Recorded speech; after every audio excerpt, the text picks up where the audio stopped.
दिनांक 1 सप्टेंबर 2023, वार शुक्रवार, वेळ सायंकाळ, ठिकाण अंतरवली सराटी. 1,500 पेक्षा जास्त SRPFचे जवान व पोलीस अंतरवली सराटी येथे दाखल झाले व सुरू असलेलं आंदोलन वर लाठीचार्ज झाला व त्या आंदोलनातच एक नेतृत्व तयार झालं. ते नेतृत्व म्हणजेच मनोज पाटील जरांगे यांच्याविषयी आज आपण या व्हिडिओमध्ये माहिती बघणार आहोत.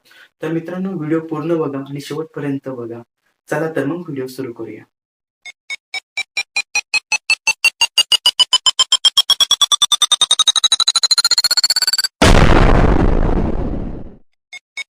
नमस्कार, मी शैलेश. स्वागत करतो तुमचं टार्गेट मराठी ह्या युट्यूब चॅनलवरती. मित्रांनो, आज मनोज पाटील जरांगे यांच्याविषयी आपण या व्हिडिओमध्ये शॉर्टकट आणि थोडक्यात माहिती बघणार आहोत. त्यांचा इतिहास व सर्व काही. 1 सप्टेंबर 2023 रोजी झालेल्या लाठीचार्जमुळे संपूर्ण महाराष्ट्रात ठिकठिकाणी निषेध झाले व या निषेधातूनच संपूर्ण महाराष्ट्राला एक नाव माहीत झालं. ते नाव होतं मनोज पाटील जरांगे यांचं. जे कधी महाराष्ट्राला माहीत नव्हतं ते नाव एका रात्रीतून माहीत झालं. मनोज पाटील जरांगे यांचा प्रवास काही छोटा नाहीये. त्यांच्या मागे खूप मोठं यश आहे व आंदोलन आहे. मनोज पाटील जरांगे काही एका रात्रीत फेमस होणारे माणूस नाही. त्यांनी या पहिलेही अनेक मराठा समाजासाठी आंदोलन केले आहेत. तेच आंदोलन कोणते होते, त्यांचा संपूर्ण इतिहास आपण या व्हिडिओमध्ये बघण्याचा प्रयत्न करणार आहोत. चला तर मग व्हिडिओला सुरुवात करूया. मनोज पाटील जरांगे यांचा जन्म 1 ऑगस्ट 1982 रोजी मातोरी या बीड जिल्ह्यातील गावी झाला. त्यांचं मूळ गाव हे मातोरी आहे. त्यांचं शिक्षण हे 12वी पर्यंत जिल्हा परिषद शाळा मातोरी येथे झालं होतं. त्यांच्या परिवारात त्यांच्या आई, वडील, भाऊ, पत्नी, 3 मुली, 1 मुलगा असा हा त्यांचा परिवार आहे. मनोज पाटील जरांगे हे अल्पभूधारक शेतकरी व हे शेती करण्यासाठीच नंतर आपल्या परिवारासह आपल्या सासूरवाडी म्हणजेच अंतरवली सराटी येथे स्थायिक झाले. अंतरवली सराटी येथे राहत असताना त्यांनी अंकुशनगर तसेच अंबड, जालना येथे विविध ठिकाणी कामं केली. तसेच हॉटेलमध्ये सुद्धा मनोज पाटील जरांगे यांनी काम केलं. आता आपण बघणार आहोत मनोज पाटील जरांगे यांचा राजकीय प्रवास. मनोज पाटील जरांगे यांच्या राजकीय प्रवासाला सुरुवात होते ती म्हणजेच काँग्रेस पक्षापासून. त्यांनी काही काळ काँग्रेस पक्षामध्ये काम केलं आहे.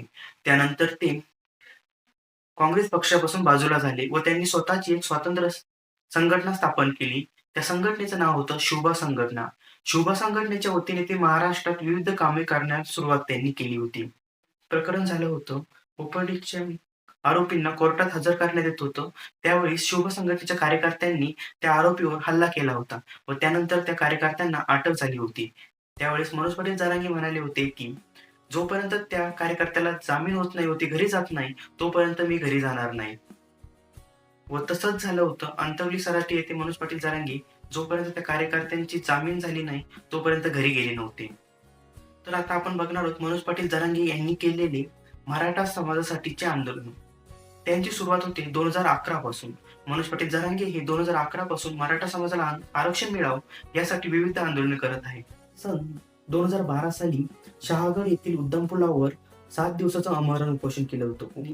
त्यानंतर त्यांनी 2013ला शहागड ते मुंबई असा प्रवास करत पायी दिंडी काढली होती. त्यानंतर जालना जिल्हाधिकारी कार्यालयासमोर त्यांनी विविध वेळेस उपोषण केली.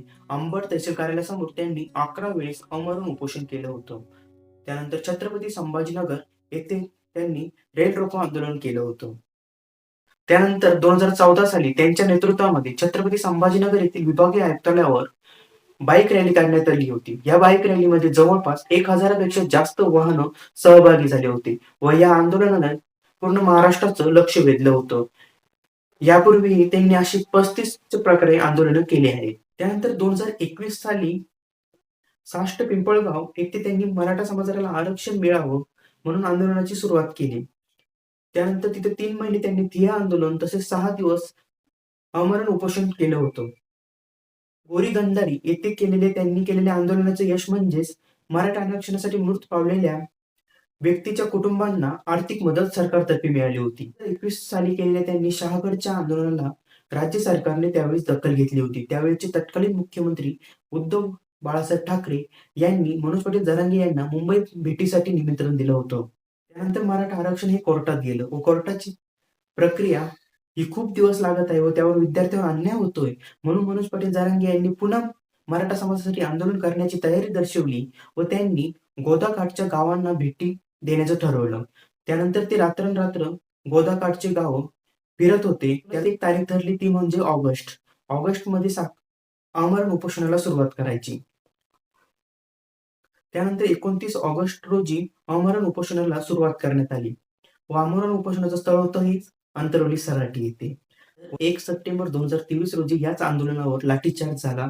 लाठीचार्ज झाल्यानंतर संपूर्ण महाराष्ट्रामध्ये जाळपोळ, चक्काजाम आंदोलने मराठा समाजाच्या वतीने सुरू करण्यात आली व निषेध करण्यात आला. यानंतर मनोज पाटील जरांगे यांच्या भेटीसाठी अनेक राजकीय नेते अंतरवली सराटी येथे दाखल झाले. त्यात शरद पवार, प्रकाश आंबेडकर, राज ठाकरे, उद्धव ठाकरे विविध नेत्यांचा समावेश होता.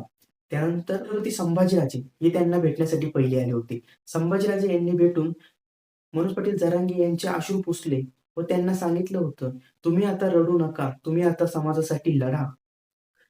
त्यानंतर आता 20 जानेवारीला मनोज पाटील जरांगे अंतरवली सराटीतून मुंबईच्या दिशेने पायी निघणार आहे व मुंबईला जाऊन ते आमरण उपोषण सुरुवात करणार आहे.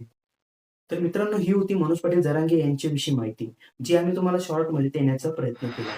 तर मित्रांनो, व्हिडिओ आवडला असेल तर चॅनलला सबस्क्राईब करा, व्हिडिओ लाईक करा आणि तुमच्या मित्रांना सुद्धा हा व्हिडिओ शेअर करा. आणि पुन्हा भेटूया अशाच नवनवीन व्हिडिओसह. तोपर्यंत जय महाराष्ट्र.